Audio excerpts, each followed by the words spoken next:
Hey, it's just for Beulah County. Yeah, right on your head like a bounty. Said I'm from Beulah, they know I'm from Beulah, so let me just go talk about my surroundings. Shout out them Eagles that's out in Geneva, them Lakers, oh yeah, that's Palmetto Valley. We from the 4-4 chasing these goals. If you in the way, you get taken out proudly.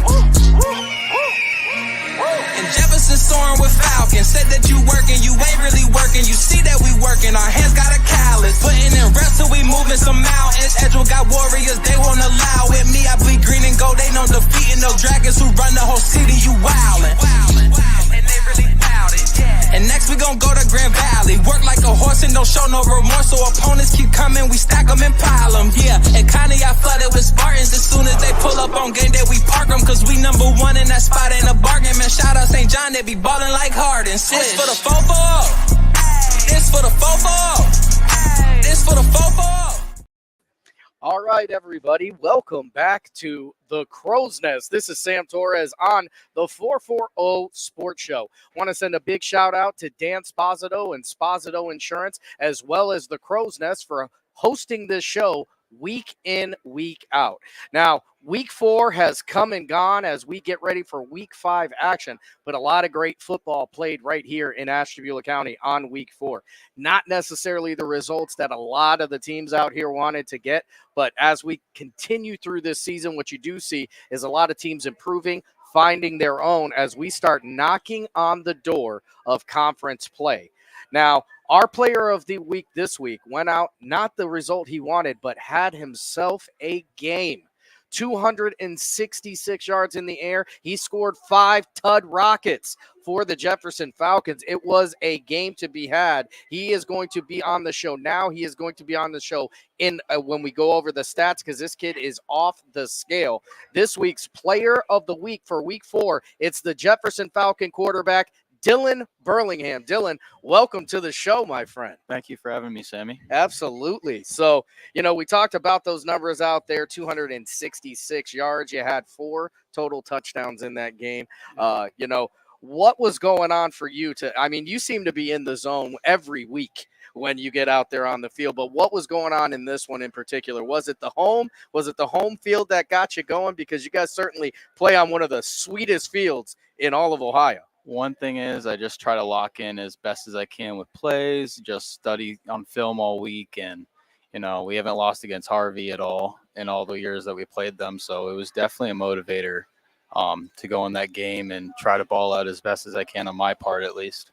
Yeah. You guys go out this year, obviously last week was not the ideal weather for Jefferson football. You guys like to get out there, put your athletes in space and put it in the air. I don't think it stopped raining from Thursday to about Sunday afternoon. So, it made it for a tough one. But this week, you got a chance to show off the cannon, the Burlingham gunshot, 266 yards. What, talk a little bit about this receiving core you got because, man, can those guys go. Yeah, I really feel like we have the best receiving core in the conference. We got Terry Brown. He can get up. He can snatch the ball from the sky. You got Cage Bozar. I can rely on him in big plays. Plays we need a first down or we need something to happen. He's my fast guy. And Devin Salinas is the guy that everybody underestimates. Absolutely. It's easy to do. I'm telling you, and, you've got other guys that can help in there like Joel Navarro as well. He's coming out of the backfield. Sometimes you'll see him. You guys can really go 4, even 5 wide at times if you need to at that receiving core. And as a quarterback, does that help? Does it boost your confidence knowing that as long as they're open, they're going to catch the ball? Yeah, it really lets me know that I can just put the ball wherever I want it to and just know that my backs are all strong. I'm going to be protected back there. I have all the time in the world, and my O-line's going to be able to block for me. I've had wonderful time back there with these guys. Yeah, and you brought up the offensive line, which is a great point to talk about because as the season started, I think every team has questions. Yeah. That's no slight to anybody, and I think offensive line definitely was a question with losing some of the guys you guys have over the year. What are some of the names? What are some of the things you're seeing from this offensive line? I see just nothing but teamwork. All of them work for the guy right next to them, and no matter what, we just work as a team. If someone does wrong, we try to just stay after practice and make sure we have it right. We don't leave practice until it is right. We got 2 sophomores on the line, which is just absolutely insane. One of them being absolutely huge and dominating the whole line so far all season. Yeah, I'll tell you what, the one he's talking about is Tressler. And, it doesn't hurt. It's got to boost the confidence. And, when that guy stands up, you can't even see the field goal post anymore. I mean, you've had a lot of guys jumping up there. And, it was a tough season last year. Talk about coming into this year and how you kept your head in the game because, there's a lot of kids, there's a lot of guys, a lot of players out there that after dealing with the type of season you had last year, don't want to do it anymore. That's not the case with you, though. Yeah. I just went into the off season just last year. I wasn't really like football smart with reading and stuff. So I really got in the weight room. I needed to get bigger. I did that. Really showed at the combine how much work I've been putting in. Third, I believe, overall. Third overall in the bench press. He's a quarterback, folks. He's a quarterback. Third overall. But this season's just a big one for us. Last year was really rough. I mean, we had no leaders really. I mean, it seemed like just everybody was kind of like our seniors were a little selfish at the time, and it just put the team a little down. So this year it definitely has helped.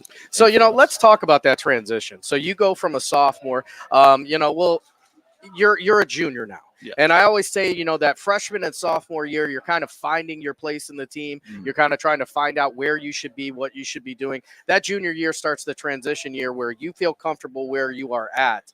What are some of the things you did this year to prepare for this junior year? This year, I got in track. I got fast.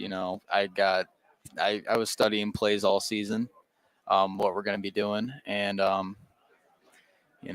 just stayed in the weight room, really. That's about it. I'll tell you what, imagine that, folks. A Jefferson kid in the weight room.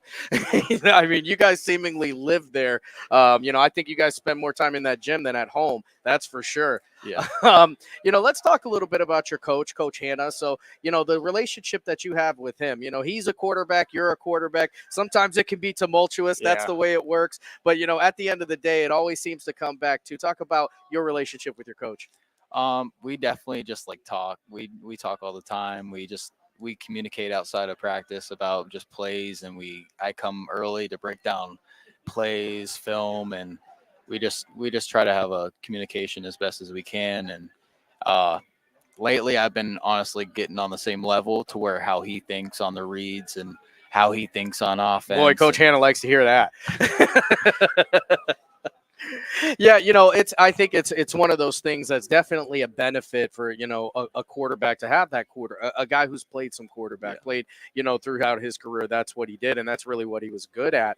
What are some of the things you tried to make sure you were doing outside of the weight room? When it came to film, were there some different things you were watching? Are there tendencies? Are there things you were looking at on yourself?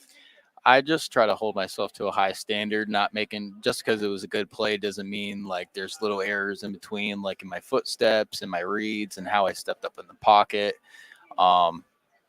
Just that's about it. Yeah, it's one of the sayings I've heard this year, and I think it's such a great thing, and I think it's something you guys are incorporating there is you can't sacrifice perfection for success. Yeah. So just because the play worked doesn't mean you did everything you needed it to, especially with some of the playmakers you guys got out there, because there's some guys that, maybe the throw wasn't the one you wanted to get, but somehow Terry Brown reached up 14 feet in the air and grabbed it. Yeah. And also when I'm breaking down film, try not to make it about myself all the time, break down my teammates and try to help them in their game as well. Yeah, that's big. That's big, is taking that personal accountability. One of the other things you guys do out in Jefferson that I think is awesome is just the sheer amount of playing that you do. Mm-hmm. You guys are out at 7-on-7s. You're going to all these camps, and you guys seemingly are 12-month football team. Yeah. How much do you think that helps you guys when you're getting ready? Because some of the guys you're going against, wherever you are top-level guys. Yeah, I think the 7-on-7s really has helped our passing game. Give me a chemistry on all my guys and how they set up their routes and all their speeds and everything. And we really popped off in Erie when we won the 7-on-7 championship. So we really connected there. Yeah, ever what are since. some of the culture things that you've seen? You're one of those guys that has been under one coach your entire high school career, right? So, what are some of the culture things that get kind of hammered into you guys as Falcons? We just really try to like talk family, and just we try to just hold each other accountability to a certain accountability, and preach just that we just gotta work for whatever we want. It's not gonna be given to us. That's exactly it. I mean, one of the things I noticed is of all the acronyms, you guys have a ton of them, but the one acronym that has always stuck out, I think, is GRIT. And while GRIT stands for something else, I think that's something I would describe the Falcon program as. It has a great deal of grit, and it's Jefferson against the world sometimes. Yeah. So, we talked a lot about football. Let's talk a little bit about school. What are some of the things you enjoy doing when you're walking the halls of Jefferson? Ooh, my favorite subject is, I'm a big history guy. I like it. Listen, I love to hear that because that's my favorite as well. I'm not a big math guy. Me neither. That's about it. Just try to get through school, keep my attendance up, and be good in school. Listen, that matters. That absolutely matters. What are some of the other sports that you play? You talked about track, but at one time you were a baseball guy. Yeah, I did travel baseball for a little bit. I played for Jefferson for a little bit. I wasn't really a varsity guy. I was kind of like a JV guy, but yeah, I felt like football was my kind of path in track, and that's about it. So when you switched over to track, obviously there's a transition from that. You've always had speed. That's not something you've ever lacked. But what were some of the things you had to get ready, and really more so, how much did that help you with football? It helped a lot, especially the stretching that we do our track coach is big on stretching and core and just technique. So I think that's helped on my stride and just everything. Yeah, that's big. That's big. I think, there are two sports that I think produce the best football players. Track being one of them. Obviously, I believe, I've said it numerous times, wrestlers make the best football players. But, you're not a winter sport guy. You spend that time in the gym. Depending on what position you're at. You're a linebacker. Wrestling's your place. Yeah, that is exactly it. You've got we're halfway through the season. We're going into week 5 right now. Getting ready for some conference plays. Obviously, every single game matters. You prepare for every game, with the utmost importance. But what are some of those games that when Dylan's at home looking at the schedule that get a little double circle? I think a big one is definitely going to be this coming week, Orange, 4-0. We want to knock them down. That'd give us a lot of points, and everybody's thinking they're very high. And, I think we can really put it to them. Yeah, absolutely. And obviously, Lakeside Homecoming. The Lakeside Homecoming game. See, I'm telling you, folks, that Lakeside Jefferson rivalry used to be a big one. And now that CVC Lake is back, I can see that the Kindle is starting to get it going again. And you guys are really, really going to match up well this year. Final question before I let you go. Dylan, when Dylan Burlingham is on the field for the Jefferson Falcons, what can we look forward to seeing? You can look forward to me getting to that 1,000 here soon and putting up more. I'm definitely going to just keep breaking records. And I want to break a record, but let's get a win. Get a win. That's right. See. It's wins and then records. And if you get them together, it makes for a good match. All right, everybody. That's going to do it for this week. Our week 4 player of the week, Jefferson junior quarterback, Dylan Burlingham. Thank you, Sammy. Good job, man.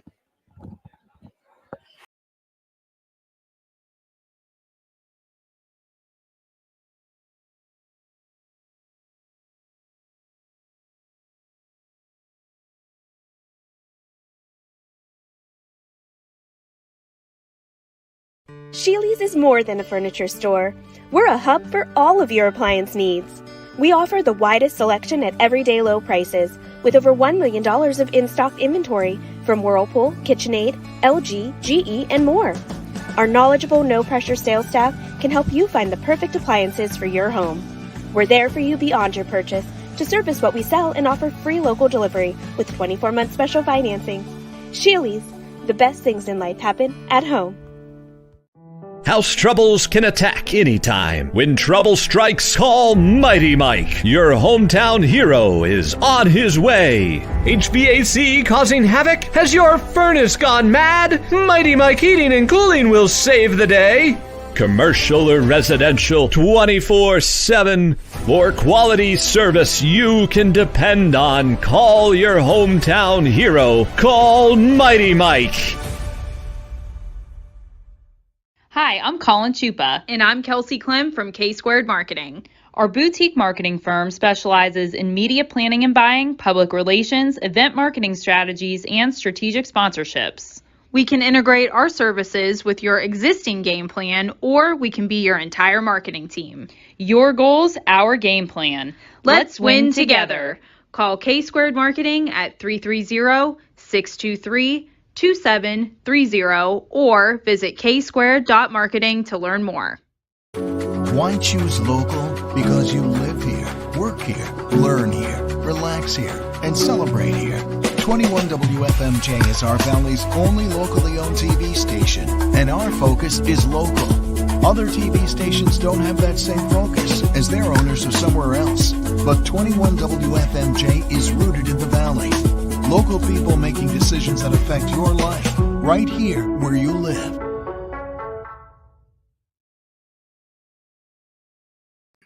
All right, everybody, welcome back here. Week 5 already. I can't believe we're halfway through the regular season here.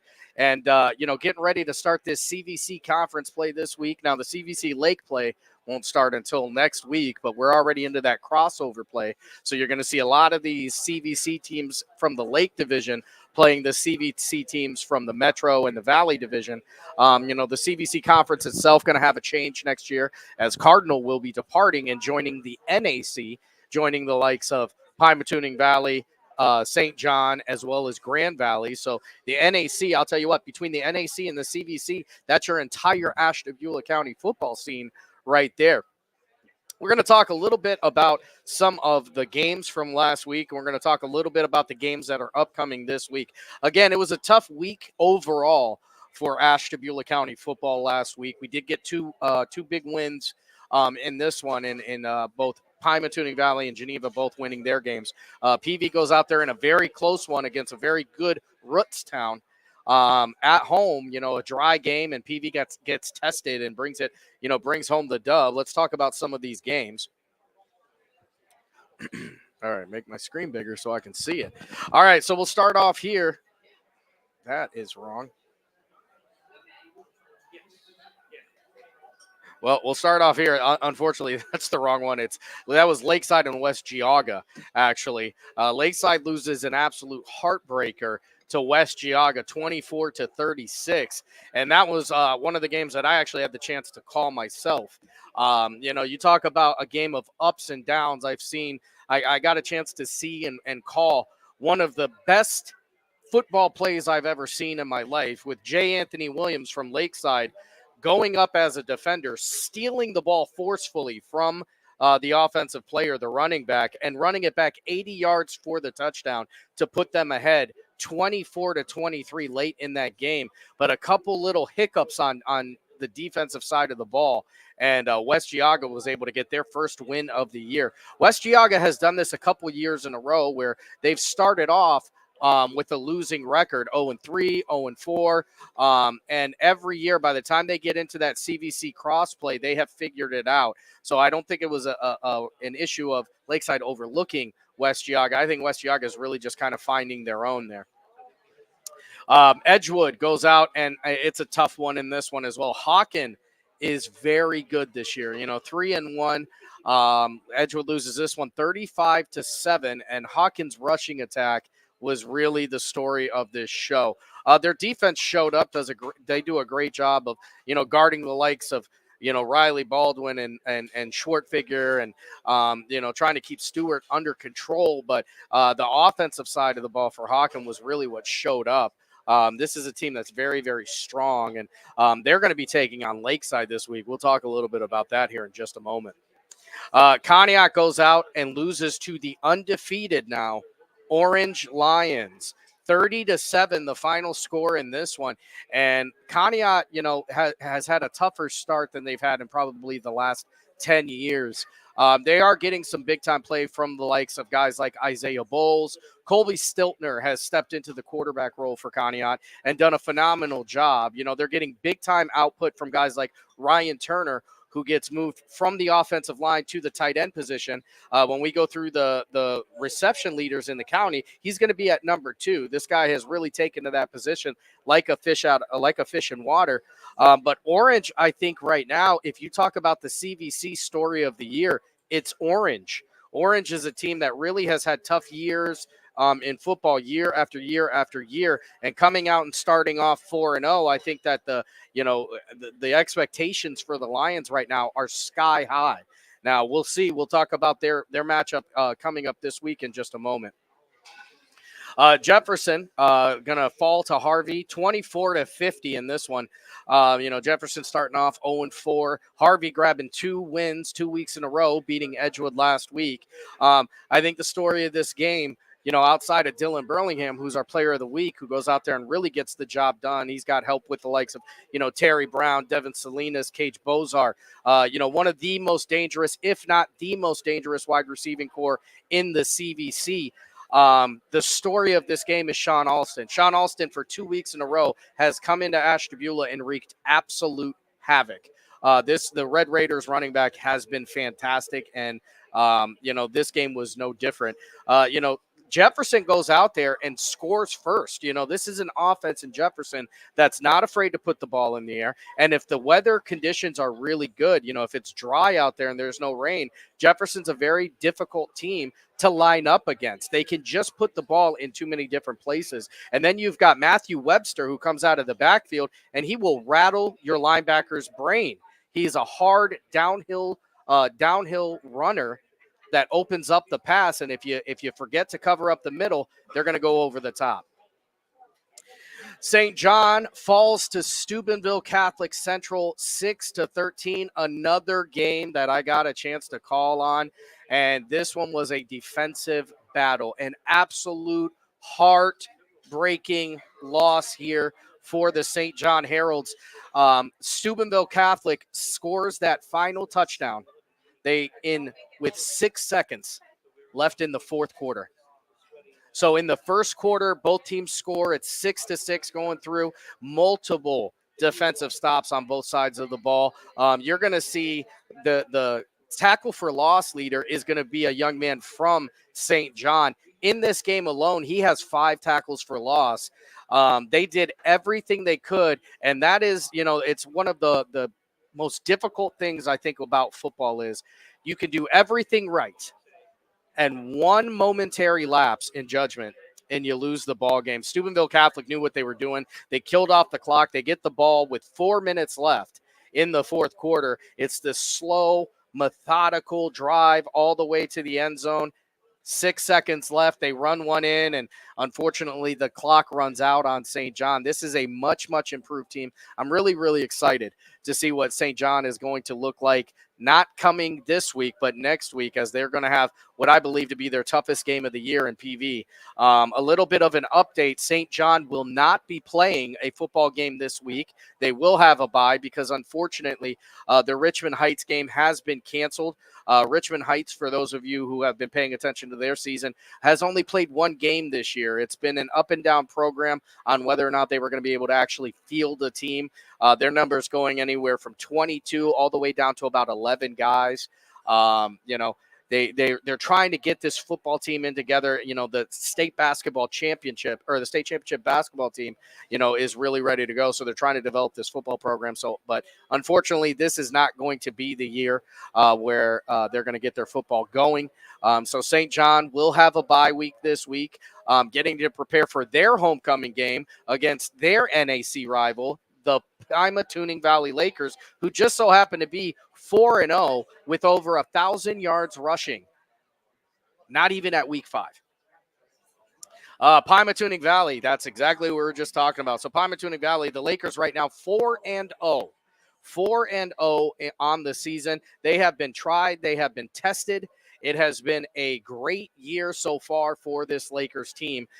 This is a tough game for them as 26-21. They get away with the win, but Rootstown was really giving them the business there for a while. They showed that their ability to score, found a couple holes in this Laker defense that I don't think many people have been able to see up until this point. Pymatuning Valley arguably has the most difficult game this week. And we'll talk about that here in just a minute when we talk about the week 5 matchups. But if Pymatuning Valley wins their game this week, I'm fairly confident in saying that Pymatuning Valley will not lose a game this year. So, it's going to be an interesting one. Grand Valley, the Mustangs, they've been close. 0-4 in this to going into week 5. They have had very, very close calls weeks 1, 2, and 3. They have really been in the games. You talk about the heartbreaking loss on the last play of the game against Conneaut. Edgewood, they were leading at halftime. Cardinal, they lose to Cardinal by 3 points. Unfortunately, this week wasn't going to be close. They go against the Warren JFK Eagles, who were coming off of a loss to the LeBray Vikings, and I think it did something to them.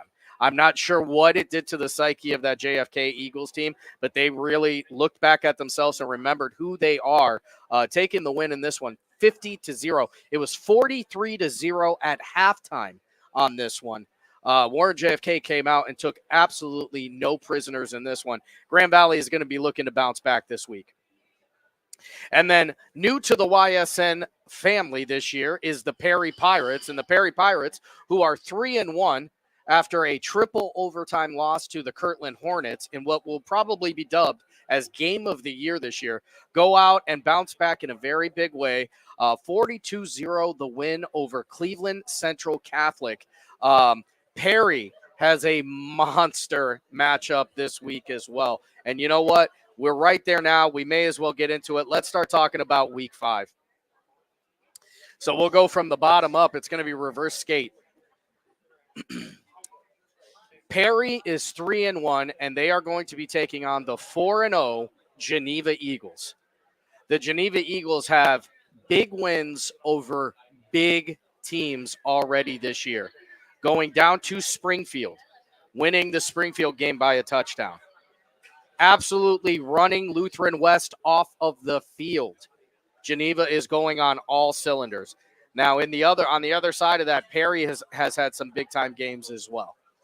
They lose the biggest one they've had so far against Kirtland. But Walter Moses is legit. He's the real deal. That quarterback for the Perry Pirates is somebody you're going to have to keep an eye on. And I'm really interested in this game because you've got a team that can really spread out the ball and throw the ball well against a team in Geneva that runs the ball as well as any other team. I mean, the only other team I think that can compete in the running category with them would be the Pymatuning Valley Lakers. But these guys they run the ball well. It's 3-1 versus 4-0. Whoever wins this game, I can tell you, will not lose another game for the rest of the season. The Grand Valley Mustangs are taking on a 4-0 Wyndham Bombers. So the Grand Valley Mustangs go into this one 0-4, and this is a rejuvenated Wyndham team. Wyndham's quarterback, Jake I, has been nothing short of phenomenal. He has been phenomenal for 4 straight weeks. He is one of the best offensive players on the YSN network. Grand Valley is going to have to stop him, but one thing Grand Valley is also going to have to do is get that running game and get it going, and I think they're going to be able to do it this week. This could be the season-changing game for the Mustangs this week. Pymatuning Valley, I told you guys that they might have the toughest matchup for on the set of games this week, and they are getting ready to take on the Girard Indians. The Girard Indians are a team that is full of athletes. They've got great defense. Strength-wise, I think they're going to match the PV Lakers. The difference here is Girard's passing game is a little bit more developed than the PV Lakers. But with that being said, I think the PV Lakers run game is way more developed than Girard. It's going to be who does what they do best better in this one. If PV can get by this Girard team, I think you could potentially be looking at a 10-0 Lakers a 10-0 Lakers that's going to be the number 2 seed or possibly number 1 seed if Kirtland stumbles. This is a big game right here for the PV Lakers. And when the games matter the most, they show up. Oh, and by the way, Gerard has to come to Laker Village. They got to go to Andover to play this game.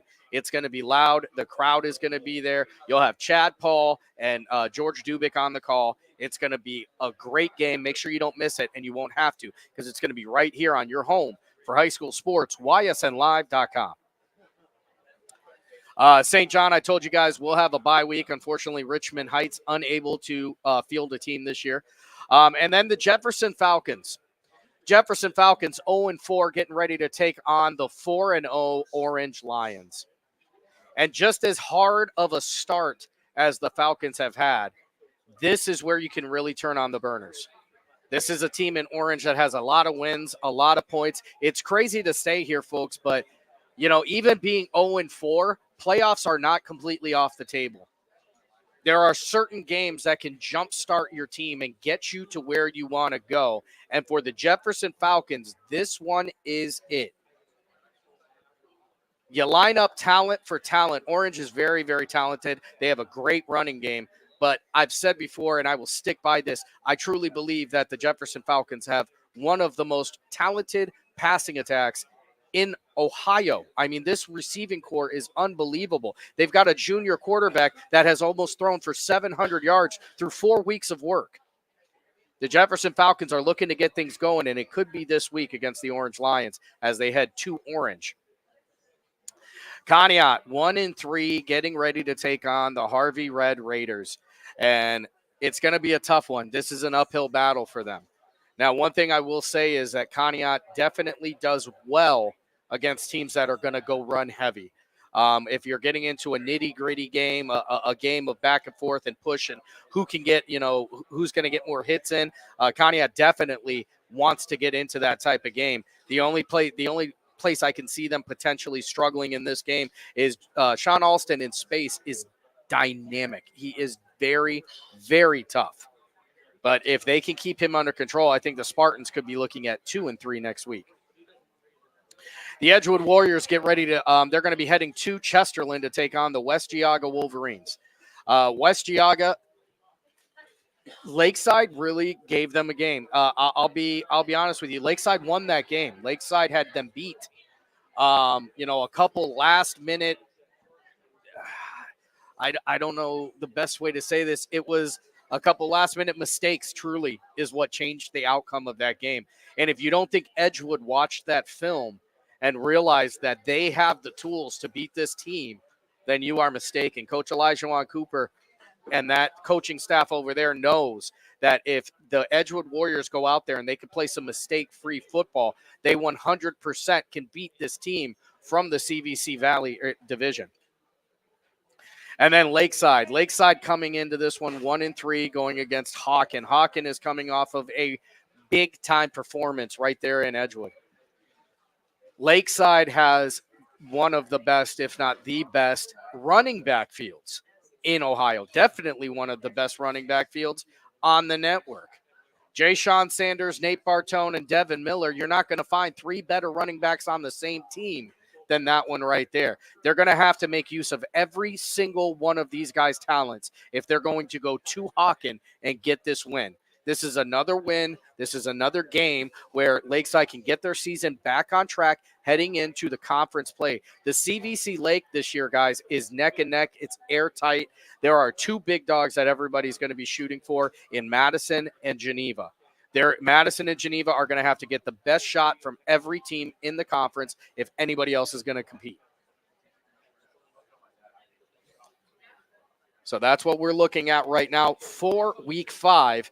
And now it's time for my favorite part of the show. It's becoming a very popular and a very contested part of the show. It's time for this week's Stat Leaders.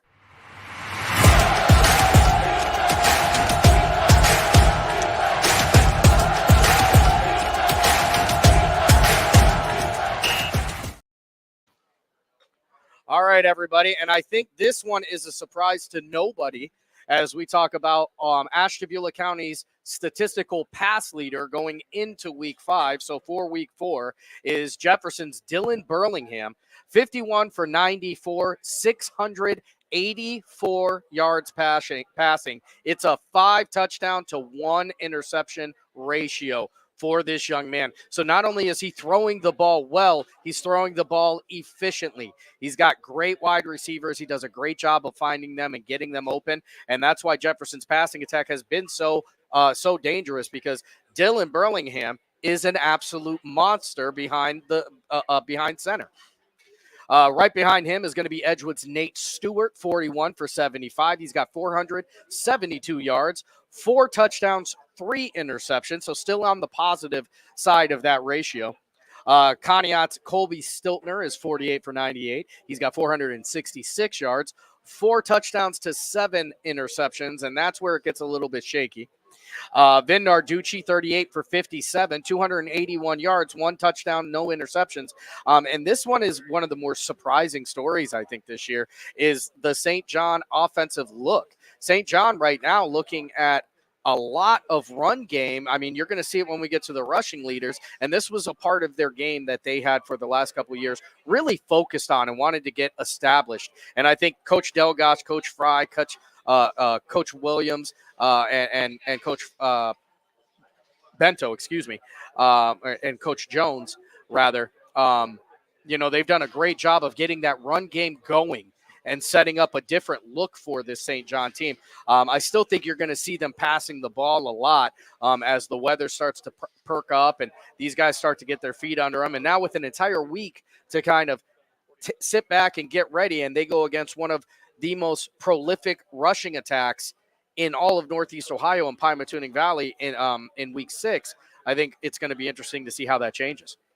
Omar Ambris from Lakeside is 20 for 35, 242 yards passing, 3 touchdowns, 2 interceptions for that young man. PV's Ryan Croston, 7 for 14, 219 yards for the quarterback. 2 touchdowns, no interception.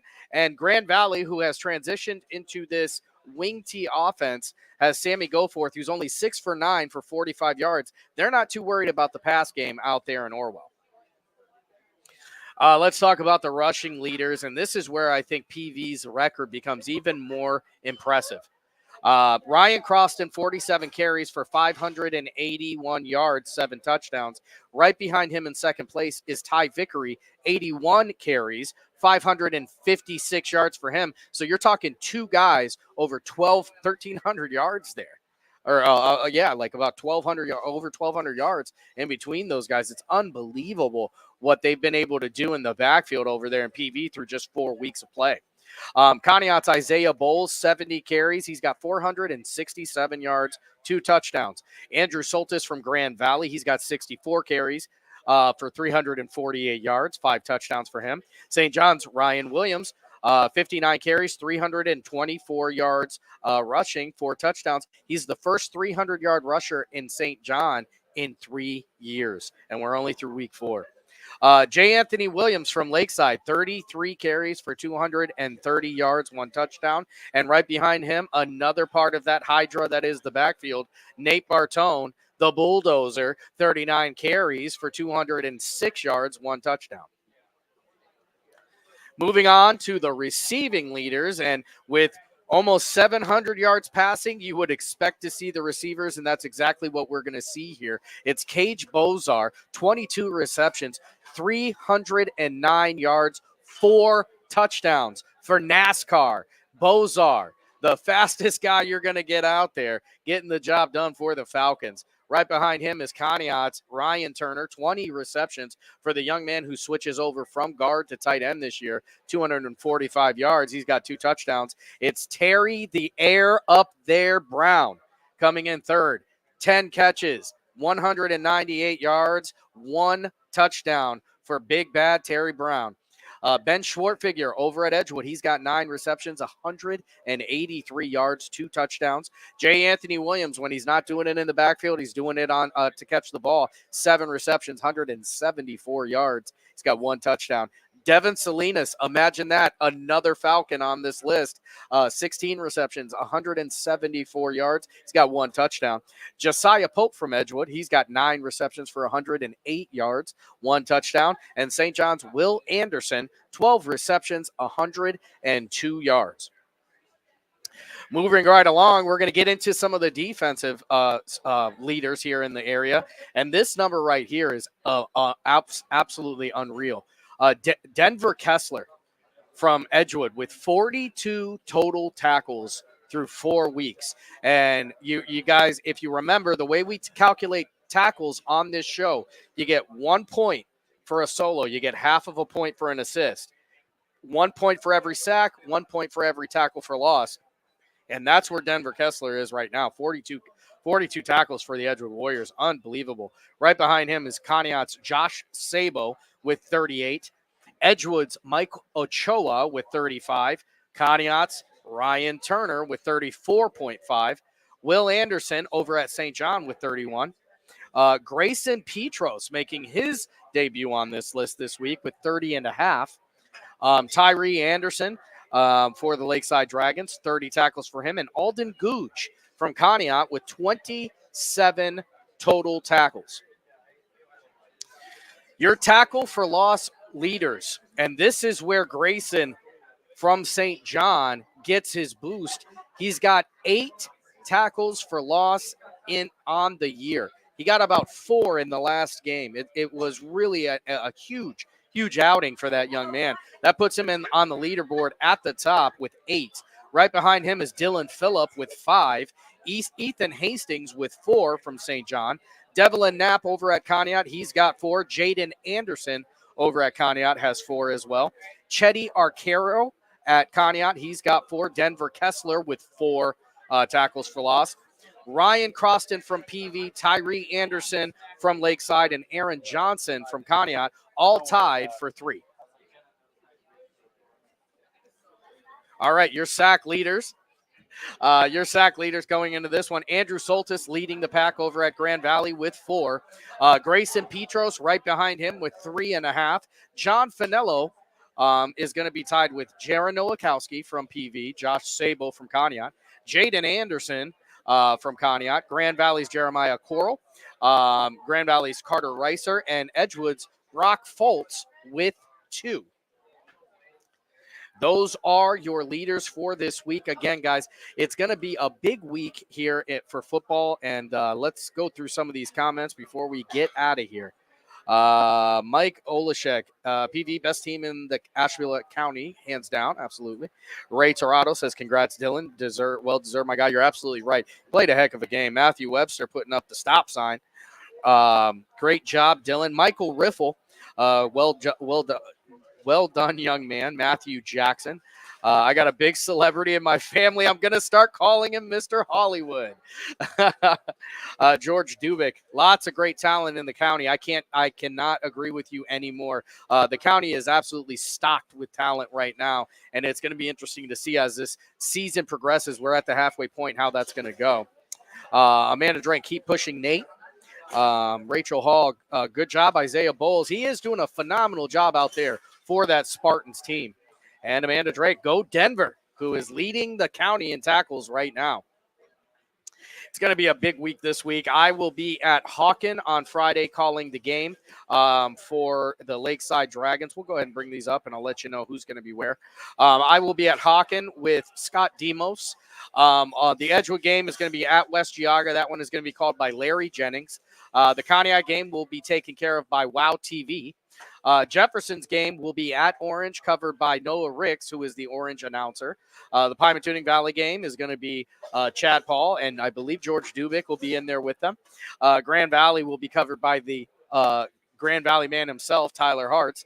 And Perry will be a school coverage, so that one will be on the network as well. All of these games that you see right here are going to be are going to be here on your home for high school sports, ysnlive.com. It's a big week in football, and I could not be any more happy that we are doing what we're doing.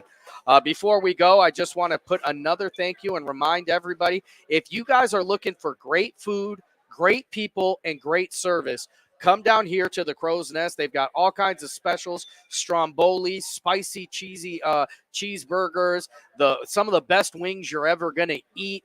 All available right here at the Crow's Nest. Make sure you hit Dan Sposito up for all of your insurance needs. If they're taking care of the community, we have to take care of them, and they are certainly doing that, and I am going to be forever in gratitude and appreciative of everything they do. So big thank you to both the Sposito as well as the Detour family for allowing this show to go on location this year. My name is Sam Torres, and as always, folks, this is for the 440. This for the fofo. This for the fofo. For the city and the back roads, got a whole county full of them ghosts. All from the fofo. Hey, it's just for Beulah County. Yeah, right on your head like a bounty. Said I'm from Beulah, they know I'm from Beulah, so let me just go talk about my surroundings. Shout out them Eagles that's out in Geneva, them Lakers, oh yeah, that's Palmerton and Valley. We from the fofo chasing these goals. If you in the way, you get taken out proudly. And Jefferson soaring with Falcons. Said that you working, you ain't really working. You see that we working, our hands got a callus. Putting in reps till we moving some mountains. Edgewell got warriors, they won't allow it. Me, I bleed green and gold, they know defeating those dragons who run the whole city. You wildin'. And they really bout it, yeah. And next we gon' go to Grand Valley. Work like a horse and don't show no remorse. So opponents keep coming, we stack them and pile them, yeah. And kinda got flooded with Spartans. As soon as they pull up on game day, we park them. Cause we number one in that spot, ain't a bargain. Man, shout out St. John, they be ballin' like Harden. This for the fofo. This for the fofo.